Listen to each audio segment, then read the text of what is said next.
Hello दोस्तों, किताबी अड्डा में आपका स्वागत है। तो आज हम जिस बुक के बारे में बात करेंगे वो है the science of getting rich. इस बुक को पढ़कर आप जानेंगे कि रिच बनना एक साइंस है और उसके कुछ प्रिंसिपल्स होते हैं। इन प्रिंसिपल्स को जानकर आप भी अमीर बनने की कोशिश कर सकते हो। इस बुक की समरी के 16 चैप्टर हैं, तो चलिए समरी शुरू करते हैं। First is right to be rich.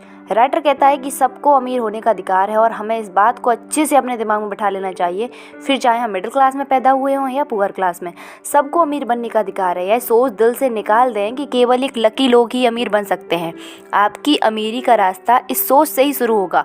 खुद से बोलें, अमीर बनना मेरा अधिकार है और मैं एक दिन अमीर बनकर रहूँगा। Second is the science of getting rich. अमीर बनना एक कला तो है ही, इसके साथ ही यह साइंस भी है। जिस तरह से फिजिक्स और बायोलॉजी आदि हैं, उसी तरह अमीर बनना भी एक साइंस की तरह ही है। इसमें कुछ फॉर्मूलाज और इक्वेशन होती हैं। जरूरत है कि आप उन्हें समझें। ऐसा नहीं है कि केवल कुछ लोग ही अमीर बन पाते हैं। अक्सर आपने ऐसे एग्जाम्पल देखे होंगे जब कोई गरीब आदमी आगे चलकर बहुत ज़्यादा अमीर बन गया हो। धीरू भाई अंबानी भी तो ऐसे ही एक एग्जाम्पल हैं। इसी तरह मार्क जुकरबर्ग या एलोन मस्क भी मिडिल क्लास फैमिली से ही थे, लेकिन नेचर ने उन्हें एक आइडिया दिया जिसने उसकी ज़िंदगी बदल दी। इसलिए नेचर या ब्रह्मांड पर पूर्ण विश्वास करें। क्या पता कब आपके दिमाग में भी ऐसा आइडिया आ जाए और आपको एक बहुत ही सक्सेसफुल और रिच व्यक्ति बना दे। Fourth is a first principle thought. दोस्तों, हर चीज़ की शुरुआत एक थॉट से होती है। इसी तरह से अमीर बनने की शुरुआत भी आपके थॉट से ही होती है। इसलिए हमेशा अपने दिमाग में पैसे को लेकर अच्छे थॉट्स रखें। समाज हमें सिखाता है कि पैसा सब बुराइयों की जड़ है। ऐसे नेगेटिव थॉट्स को अपने दिमाग से हटा दें। पैसा कभी बुरा नहीं होता, इंसान बुरा हो सकता है। ऐसे ही जब आपके दिमाग में एक बहुत अच्छा आइडिया आता है तो आप उसे एक बिजनेस में कन्वर्ट कर सकते हो जो आगे चलकर आपको रिच बना सकता है। इसलिए आज से ही एक थिंकर बनने की कोशिश करें। कुछ समय अकेले बिताएं। उस समय जितने भी आइडियाज़ आपके दिमाग में आए उन्हें लिख लें। एक हैबिट बना लेने से कभी ना कभी आपके पास एक लाइफ चेंजिंग आइडिया ज़रूर आएगा। Fifth is increase your life. बहुत से लोग अपने छोटे से संसार में ही खुश हो जाते हैं, लेकिन ऐसा माइंडसेट गलत है। इससे आप संकुचित होकर रह जाते हैं और ज़िंदगी में कभी भी कुछ बड़ा अचीव नहीं कर पाते। ब्रह्मांड की हर चीज़ खुद को इंक्रीज़ या विकसित करती है। यह यूनिवर्स का नियम है। एक नया बीज हमेशा एक बड़ा पेड़ बनता है। यह यूनिवर्स लगातार फैल रहा है। इसी तरह आपको भी अपने दिमाग में यह सोच डालनी होगी कि मुझे भी ज़िंदगी में कुछ बड़ा करना है। जब तक आप ऐसा नहीं सोचेंगे तब तक आप कुछ करेंगे भी नहीं। आप खुद से कह सकते हैं मैं कुछ सालों तक यह जॉब करूंगा, लेकिन एक दिन अच्छा आइडिया आने पर खुद का कोई बिजनेस स्टार्ट करूंगा और मैं अमीर बनूंगा। इस सोच से आप सच में एक बड़ी और समृद्ध जिंदगी जी पाएंगे। Six is how wealth comes to you. आप अमीर तब बनते हो जब आप दूसरों को क्वालिटी प्रोडक्ट या सर्विस देते हो। ऐसा प्रोडक्ट जो आपकी लाइफ में ज़्यादा वैल्यू ऐड करे, उनकी परेशानी को ख़त्म करे। लेकिन बहुत से लोग अक्सर कॉम्पिटिटिव मोड में रहते हैं। इससे वे अपने कस्टमर पर ध्यान नहीं दे पाते, बहुत ज़्यादा कंपटीशन की भावना रखते हैं। आपका बिजनेस डूब भी सकता है। इससे अच्छा है कि अपने राइवल्स की अपेक्षा अपने कस्टमर पर ध्यान दें, उन्हें ज़्यादा वैल्यू दें। अगर आपके कस्टमर खुश होंगे तो वे 4 नए लोगों को भी आपके प्रोडक्ट के बारे में बताएंगे। शायद आपने देखा होगा कि मैकडी में अगर आपसे कोई चीज़ गिर जाती है तो भी वे वही चीज़ आपको फ्री में दोबारा दे देते हैं। इस तरह के व्यवहार से ही मैकडी बहुत ज़्यादा पैसा कमाता है, क्योंकि वह कस्टमर का दिल जीत लेता है और उन्हें संतुष्ट रखता है। Seventh is express gratitude. बहुत सारे लोग ऊपर वाले को कोसते रहते हैं कि तुमने मुझे यह नहीं दिया, वह नहीं दिया। इस माइंडसेट की वजह से ही वे हमेशा गरीब बने रहते हैं, क्योंकि इससे उनके अंदर नेगेटिविटी भर जाती है। नेगेटिव ब्रेन कभी भी मनी जैसी पॉजिटिव चीज़ को नहीं पा सकता। यही साइकोलॉजी का नियम है। इसलिए राइटर कहता है कि ग्रेटिट्यूड की भावना हमें अमीरी की तरफ ले जाती है, क्योंकि यह यूनिवर्स हमेशा हमें देता ही है। यह हमें ऑक्सीजन देता है, सनलाइट देता है, पानी देता है, फल फूल सब्जियां देता है। फिर भी इंसान ब्रह्मांड के प्रति धन्यवाद की भावना नहीं रखता। यह उसका केवल सेल्फिश नेचर है। इस वजह से अमीरी हमारी तरफ आकर्षित नहीं हो सकती। इसलिए हमेशा ऊपर वाले का धन्यवाद करें और उससे कहें कि आपने मुझे जो भी दिया है उसके लिए आपका बहुत बहुत शुक्रिया। जब भी भोजन करें तो हमेशा ऊपर वाले का धन्यवाद करें कि आपने यह भोजन दिया। बहुत से लोग तो पानी पीकर भी फुटपाथ पर सोने को मजबूर हैं। इस प्रकार आप एक बहुत ही पॉजिटिव सोच वाले व्यक्ति हो जाएंगे। इससे यूनिवर्स आपको भी ज़्यादा देने लगेगा। Eighth is believe in your self.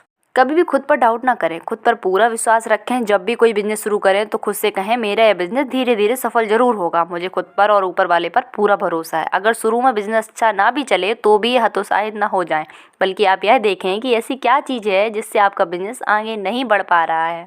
उस गलती में सुधार लाएं। किसी मास्टरमाइंड ग्रुप को ज्वाइन कर लें, उससे सलाह मशवरा लेते रहें और इस तरह आपका बिजनेस जरूर आगे बढ़ेगा। Ninth is strong will power. अमीर बनने के लिए आदमी में एक बहुत स्ट्रॉन्ग विल पावर होनी चाहिए। इच्छा शक्ति के बल पर आदमी कुछ भी कर सकता है, बड़े बड़े पर्वतों को भी चुनौती दे सकता है और सागरों को भी लांघ सकता है। इस तरह व्यक्ति विल पावर के दम पर गरीब से अमीर भी बन सकता है। विल पावर को बढ़ाने का एक तरीका यह है कि आपको जिस भी काम की इच्छा हो रही हो उसे ना करें। जैसे अगर आपको स्मोकिंग करते हैं तो पहले आप सिगरेट को छोड़ने की कोशिश करें। अगर आप ऐसा करने में सफल हो जाते हैं तो आपकी इच्छा शक्ति बहुत बढ़ जाएगी। इसके बाद अपने बिजनेस में भी अपनी विल पावर को सफलता हासिल कर लोगे। 10th is skill development. अगर आपको कोई स्किल नहीं आती तो पहले उसे सीख लें। आज की डेट में आपको हर चीज़ ऑनलाइन मिल जाएगी, हर स्किल का कोर्स इंटरनेट पर मिल जाएगा, चाहे यूट्यूब से या किसी वेबसाइट से। आप उस स्किल्स के बारे में ज़्यादा से ज़्यादा ज्ञान हासिल करें। इससे आप दूसरों से थोड़ा ज़्यादा जान जाएंगे जो आपको आगे बढ़ने में हेल्प करेगा। 11th is take action. केवल स्किल सीख लेना ही काफ़ी नहीं है, स्किल सीखने के बाद आप एक्शन भी लें और उस दिशा में काम करें। कुछ लोग हमेशा प्लान कर रह जाते हैं या सपने देखते रहते हैं और करते कुछ नहीं है। यही सोचते रहते हैं कि यही करेंगे वही करेंगे, लेकिन इस चक्कर में कुछ भी नहीं करते। इसलिए जो करना है जल्दी करें। जो एक्शन लेता है वही कामयाब होता है, बाकी सिर्फ सोचते ही रह जाते हैं। 12th is do business with passion. दूसरों की देखा देखी कोई भी बिजनेस शुरू ना करें, बल्कि आप वही बिजनेस करें जिसे करके आपको मज़ा आए, फिर चाहे देखने में वह कितना भी छोटा क्यों ना लगे। ऐसा करने से आप उस पर सालों साल मेहनत करते रहते और आपको मज़ा भी आता रहेगा। लेकिन अगर आप प्रॉफिट वाला बिजनेस करेंगे जिसमें आपको कोई इंटरेस्ट नहीं है तो आप बहुत जल्दी उसमें बोर हो जाएंगे और जल्दी ही आप उससे करना छोड़ देंगे, जिससे वह बिजनेस ठप हो जाएगा। इसलिए पैशन वाला आइडिया खोजें और उस पर जुट जाएँ। जैसे अगर आप लेखक हैं तो ब्लॉगिंग बिजनेस शुरू कर सकते हैं, अगर पेंटिंग का शौक है तो डिज़ाइन आदि में जा सकते हैं। इस तरह से सबसे पहले आप अपना पैशन ढूंढें, फिर उसी पर बेस्ड अपना बिजनेस करें। 3rd is collaborate. कई बार हम चीज़ों को अकेले ही करना चाहते हैं, लेकिन यह गलत सोच है। हम सोचते हैं कि सारा काम अकेले करेंगे तो लोग हमारी बहुत तारीफ करेंगे, लेकिन इस चक्कर में हम कोल्लू की बैल बन जाते हैं, इंसान नहीं रह पाते। इसलिए इस सोच से बाहर निकलें। बिजनेस कभी भी अकेला आदमी नहीं कर सकता। समय समय पर हमें दूसरों की एक्सपर्टाइज की हेल्प लेनी ही पड़ती है, इसलिए इससे ना घबराएं। जितने भी बड़े बड़े बिजनेस आपको दिखते हैं, आपको पता ही है, उनमें भी हज़ारों लोग काम करते हैं। अगर आपका बिजनेस ठीक से नहीं चल रहा है तो आप भी किसी एक्सपर्ट की हेल्प ले लीजिए जो उस शॉर्टकमिंग को ठीक कर देगा और इससे आप ज़रूर सफल होंगे। 4th is scale up. बहुत सारे लोगों के पास पहले से ही बिजनेस होते हैं, लेकिन वे उसे स्केल अप करना नहीं जानते। हो सकता है और इसका ज्ञान नहीं है या वे ऐसा करने से डरते हैं। इसलिए सोच को भी बदलना होगा। जैसे कोई भेलपुरी वाला चाहे तो वह मॉल से रेस्टोरेंट में कॉन्टैक्ट करके अपनी भेलपुरी वहाँ भी सेल कर सकता है। इस तरह से वह बहुत अमीर बन जाएगा। ऐसे ही दोस्तों, जब आप भी बिजनेस कर रहे हो तो उसको भी स्केल अप यानी बढ़ाने की सोचें। पहले अपने देश के डिफरेंट सिटीज़ में उसे बढ़ाएं, बाद में आप उसे वर्ल्ड के देशों में भी ले जा सकते हैं। यह भी बड़ी सफलता पाने और अमीर बनने का रहस्य है। 15 इज प्राइस। बहुत सी कंपनीज अपने अच्छे एम्प्लॉयज़ खो देती हैं। उन्हें समझ नहीं आता है कि इतना पैसा देने के बाद भी उनका एम्प्लॉय दूसरी कंपनी में क्यों जाना चाहता है। इसका सबसे बड़ा कारण यही है कि एम्प्लॉय पैसे से ज़्यादा रिस्पेक्ट चाहते हैं और जॉब सेटिस्फेक्शन चाहते हैं। इसलिए हमेशा अपने अच्छे एम्प्लॉयज़ की रिस्पेक्ट करें, उनकी हम करते रहें, उनकी सैलरी में भी इंक्रीमेंट करते रहें, क्योंकि उनकी वजह से ही कंपनी पैसा कमाती है। अगर आप अपने वर्क प्लेस को ऐसा बना देंगे जहां आपके एम्प्लॉयज़ को शांति, सुकून और खुशी मिले, तो वे आपकी कंपनी को छोड़कर कभी दूसरी जगह नहीं जाना चाहेंगे और आपके दिल से काम करेंगे।